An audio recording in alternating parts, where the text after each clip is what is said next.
அவருடைய திவ்யமான திருமேனிலிருந்து தான் உண்டாருது. ஆனா யார் யாரை எந்த வர்ணத்தார எது எதுக்கு படைச்சிருக்குங்கிறத பெருமாள் நமக்கு அனுகிரகம் பண்றான். அதுல பிராமணஸ்ய முகமாசீது அப்படின்னு வேதம் சொல்றது.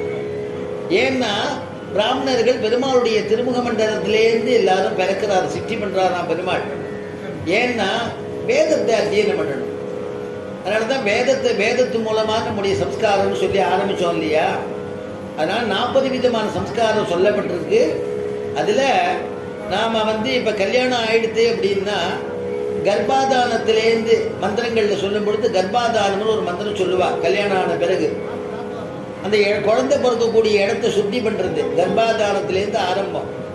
அதுலேருந்து கர்ப்பாதானம் ஆனதுக்கு அப்புறமா அந்த குழந்தை அதை ஜனிச்சு பிறக்கணும் அப்படிங்கிறதுனால பும்சவனம் பண்ணி, அதுவும் வேதத்தினால சீமந்தோன்னயனம் அப்படிங்கிறதான நம்ம ஒரு விசேஷமாக ஃபங்க்ஷனை கொண்டாடுறோமே, அதுவும் வேதத்தினால. அந்த புகும்சவனம் அப்படிங்கிறது ஆலமொட்டை நன்னா இடித்து அம்மியில் இடித்து அதனுடைய ரசத்தை எடுத்து மூக்கில் புழியறது. குழந்தைக்கு ஞான அபிவிருத்தி ஆறுதான். அதே மாதிரி சீமந்தோன்னயனம்ங்கிறது வகுடு எடுக்கிறதுன்னு ஒரு நம்முடைய சம்பிரதாயத்தில் சாஸ்திரங்களில் சொல்லப்பட்டிருக்கு. ஏன்னா அதுக்கு முன்னாடி எல்லாம் நாங்கள்லாம் குடிவி வச்சுக்கிற மாதிரி தான் ஸ்திரீகள்லாம் தலையை வாரிப்பாளாம். அப்போ அந்த வகுடு எடுக்கிறது அப்படிங்கிறது எப்பயில இருந்ததுன்னா, பும்சவன சீமந்தம் ஆயிடுதுன்னா வகுடு எடுத்ததுக்கு அப்புறம் 2 பக்கமா அந்த வகுடு எடுத்து தலையை வாரிப்பா அப்படின்னு சாஸ்திரங்கள் சொல்றது. அதுக்கு முன்னாடி எங்களை மாதிரி தான் தலையை வாரிட்டு பொம்னாட்டிகள்லாம் இருந்திருக்காளாம் ஒரு காலத்துல. யாராவது ஆத்துல பெரியவா வந்துட்டான்னா அந்த வகுடு எடுத்து வாரினா அவள் புரிஞ்சுப்பாளாம். அவளுக்கு குழந்தைகள் இருக்கு, கல்யாணம் ஆயிடுது அப்படின்னு தெரிஞ்சுப்பாளாம்.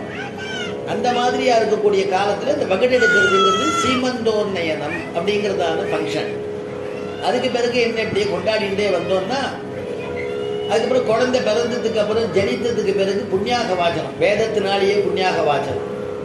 அப்புறம் வேதத்தினாலேயே அதுக்கு ஜாதகர்மா புள்ள குழந்தையா பிறந்துடுத்தோம்னா பிறந்த 11வது நாள் புண்ணியாவாஜனம் பண்ணி அப்பயே ஜாதகர்மா, நாமகரணம், அன்னப்பிராசனம், சவுளம் அப்படிங்கிறதான கர்மாக்கள் வரைக்கும் பண்ணிடுவா.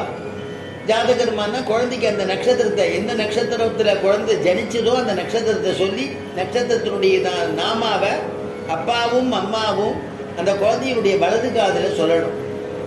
அதுதான் ஜாதகர்மான்னு சொல்றோம். நாமகரணம்னா குழந்தைக்கு பேரு. யுக்மாட்சரம் அயுக்மாட்சரம்னு 2. அந்த கிரமத்துல புருஷாளுக்கு சொல்றச்சே 2, 4 அப்படிங்கிறதான ரீதியில அக்ஷரத்துல பேர் வச்சுடலாம். ஸ்திரீகளுக்கு பெண் குழந்தையா இருந்ததுன்னா 3 பேர்ல வரணும். இப்போ சுதா அப்படிங்கிறது ஸ்ரீ சுதா, அது மாதிரி ஸ்ரீமதி அப்படிங்கிற மாதிரி அந்த 3 அக்ஷரத்துல குழந்தைகளுக்கு பேர் வைப்பா. பொம்நாட்டி குழந்தைகளா இருந்தா அந்த நட்சத்திர நாமாவை சொல்லி குழந்தை வலது காதுல சொல்றது நாமகரணம்னு பேர். அன்னப்பிராசனம் அப்படின்னு குழந்தைக்கு 6ஆம் மாதம் ஆயிடுச்சுன்னா குழந்தைக்கு அன்னம் ஊட்டணும் இல்லையா.